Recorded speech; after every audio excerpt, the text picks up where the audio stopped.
So right here, I'm going to show you on the LP requirements tab how to think about your liquidity and the required liquidity over the given time frame, right? Because you're going to have tokens that are being released, and those tokens that are being released might be sold on you. And if those tokens are sold, you're going to need new liquidity to buy those up, or else your price will go down. I'm going to show you just a really simple example here. We're going to use our airdrop, to be able to help us understand our potential selling pressure. So if I go over here to my liquidity stress test and I look at this, I can see that from this calculator that we've set up, we have total sellable tokens at TGE if 25% of the public sell. That's 25 million tokens. And over here, we have our airdrop. And if 75% of those people sell, that's 75 million tokens. Okay, so 100 million total tokens that could be sold. Now, if I start looking at this over here, and we note this area over here, we can see that in month one, our circulating, here's the tokens that are actually going to be out in the very beginning, are all these. Our public, we just went through that. Our DEX liquidity, those will not be sold because no one's going to get those that can sell. That'll be inside of our liquidity pool. The same with our centralized exchange listing tokens right here. We have 90 million there. So if we were to look at this and we said of all these, we added them all together, it's 320 million. And only, as we figured out here, only about 100 million we expect to sell. So let's right around 1/3. Let's make the percentage here 30% just for some really simple mathematics. So we're saying our assumed sell pressure is 30%. That's going to be out in the month that we selected here, which is the TGE circulating tokens right here.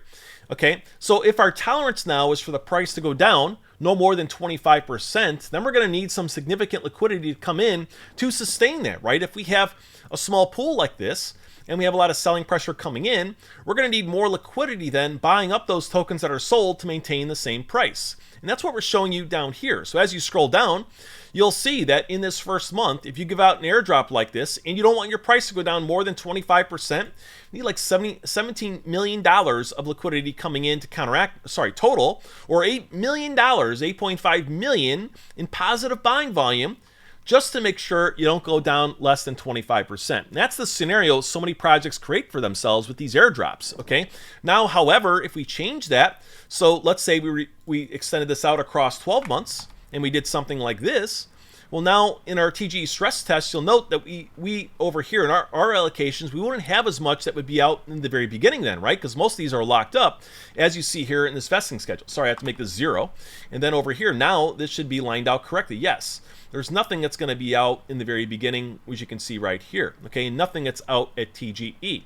So now we've actually walled off more of our selling pressure, and now you'll note that we have a lot less liquidity that's required in the very beginning for this. And also, you'll also note that this percentage is also no longer accurate now, because this includes the airdrop allocation.